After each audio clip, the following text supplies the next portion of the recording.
Here are the top trends of the day. According to Twitter and Google Trends, the most searched for thing in Arizona over the course of the last 24 hours was the Arizona GOP. And here's why.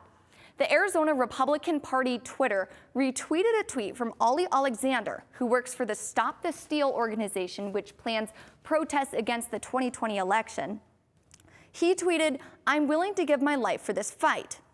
The Arizona Republican Party retweeted it, saying, "He is. Are you?"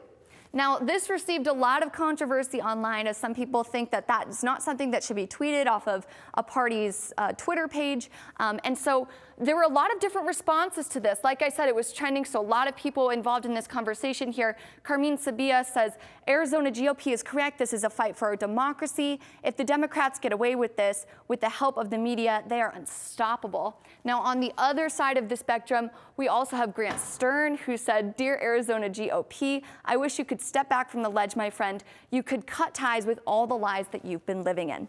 Now, on Friday, a judge dismissed Arizona Republican Party Chairwoman Kelly Ward's lawsuit that sought to undo Biden's win here in Arizona.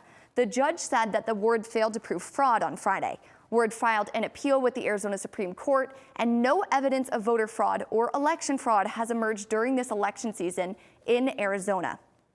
Now, switching the spectrum a little bit, as you know, the holiday season is approaching, and we are coming up on an annual family tradition, the elf on the shelf.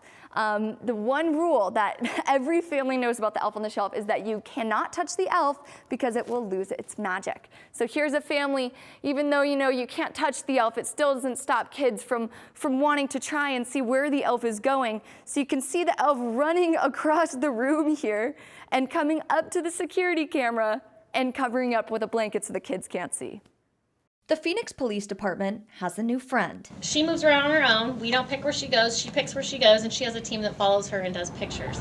All right, let's go. Meet Officer Gumdrop. Her first stop was the Phoenix Police Department. We're actually getting all kinds of requests now through our Instagram and Facebook pages of places within the department that they want her to visit. Gumdrop has already wandered into the Phoenix Fire Department and into Hawks Crosswalk. But Sergeant Justice says the possibilities are endless for this little elf. I would expect her to show up at our air unit. I would expect her to show up at our communications. I would expect her to do something with some of our police dogs and just work her way throughout the department. Phoenix police often use social media to update the community on crimes and arrests. They hope Gumdrop can bring a lighter mood to the holiday season. A lot of times when people see officers, it's because they're not having the greatest day. So we wanted to kind of give people an opportunity to engage and communicate with officers in a lighter way. You can follow Gumdrop's journey on Facebook, Instagram, and Twitter at Phoenix Police. Katelyn Keenehan, Cronkite News.